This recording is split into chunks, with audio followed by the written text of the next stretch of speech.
Hi everyone, welcome to the Bewitching Bibliophile. My name is Aisha and I am your host. Today we are doing a vlog review of One Week Girlfriend by Monica Murphy. We start off with One Week Girlfriend. I am also going to give trigger warnings for those who need it. Yeah.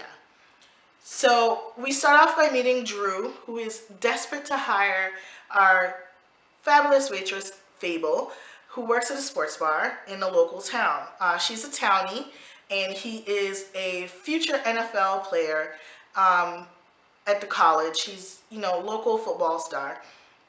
And he's desperate to hire her to come home for 1 week with him over Thanksgiving break. His house is a home of bad memories and horrors, and he is desperate to have a buffer between him and the memories. So he asks Fable to go with him.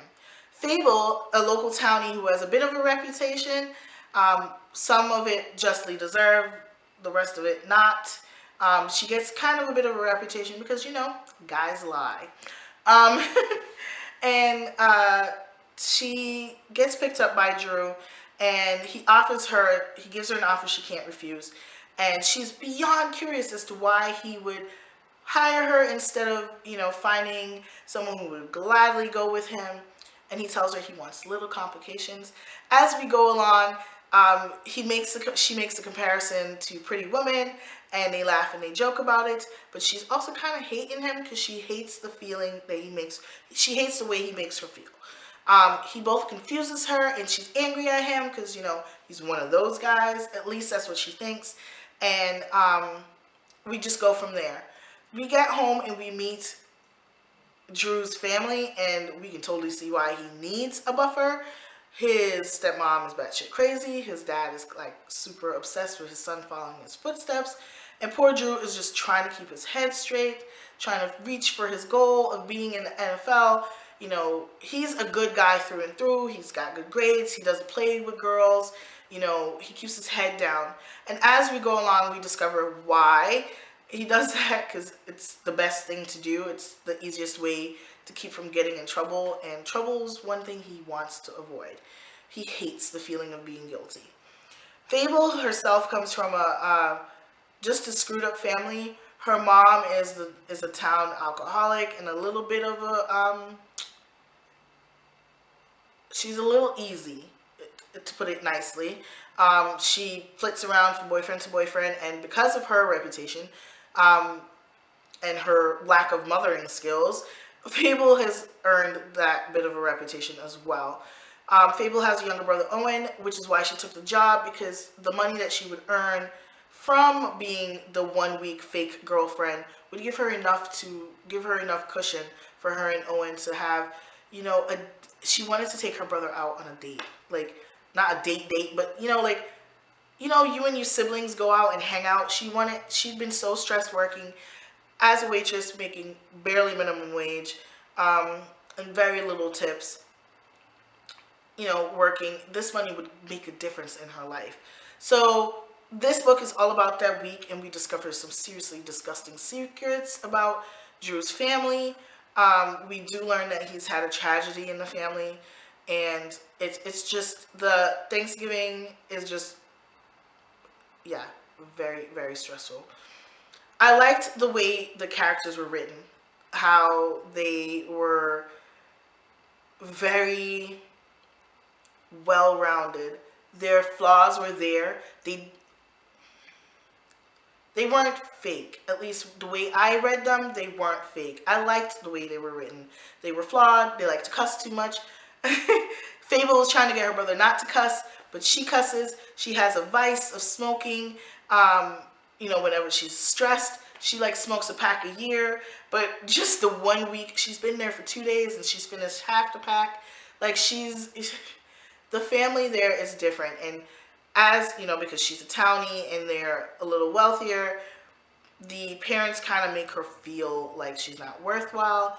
And as they go along, they build a friendship, her and Drew, and she starts to guess at Drew's secrets. And at the very end, the secret comes out, and it's just, um, yeah, it floors you. I think the reactions by the characters are very realistic. The You can sense the confusion, the fear, the anger, the shame, the desperate need for people to understand why it happened, how it happened. The character doesn't see what happened to them as abuse. They don't understand it as an abuse. Um, and I think that Monica did a wonderful job of portraying that, because sometimes people don't understand it's abuse, and she did a phenomenal job of bringing that out. Um, I really enjoyed reading this, which sounds crazy, but I didn't enjoy reading like the bad parts, which we don't get to see here. It's just rehashed over and over in the person's memory because they're there with the person who did it to them, so they're being triggered on a regular basis. But I enjoyed reading Fable and Drew coming together, Fable and Drew challenging each other. Um, Drew coming out of his shell and not being the nice guy so much, and Fable starting to value herself a little more than what her mom thinks she's worth, or what a few moments with some guy thinks she's worth.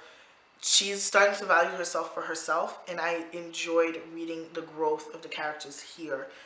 The ending of the book, of course, pissed me off. I was so upset until I discovered there was a second book, and I was extremely excited after that. So I will be doing a second review because I enjoyed the second book as well. So 5 stars for this book. I borrowed it from the library. It's small. It's $12 if you want to purchase it. I think it's like 4 something on Kindle. I'll leave a link down below to all the reviews and to my written review on the blog. So if you guys want to discuss this book, you can leave comments and we can discuss it there. And if you want to have, I can do a discussion and we can talk about it. I try to do this as spoiler free as possible because I think when you get the full scope of it, there's just no way to tell you that without you seeing and reading the story. Phenomenal book, 5 stars. So don't forget to rate, comment, subscribe. Let me know what you think about the book. Did you love it? Did you read it? Did you hate it? I would love to hear all your comments. Leave them down below and we can discuss the book at any point or any time. Make sure to rate, comment, subscribe, and share with all your friends across all the social media. And I will see you guys next time. Bye!